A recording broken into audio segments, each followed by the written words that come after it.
गंदे बर्तनों का ढेर देखकर बीवी जोर से चिल्लाई,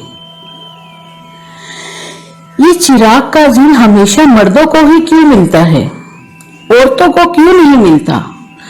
काश मेरे पास भी जिन होता तो मेरे काम करता।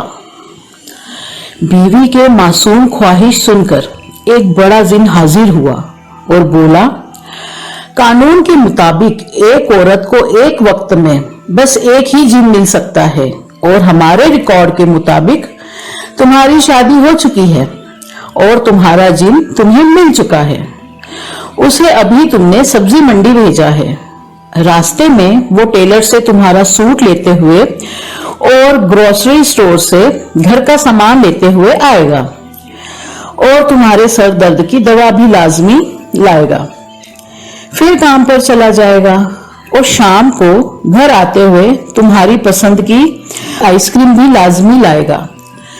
तुम्हारा जिन थोड़ा टाइम ज्यादा लेता है, मगर चिराग वाले जिन से ज्यादा मेहनती है और ज्यादा काम करने वाला है।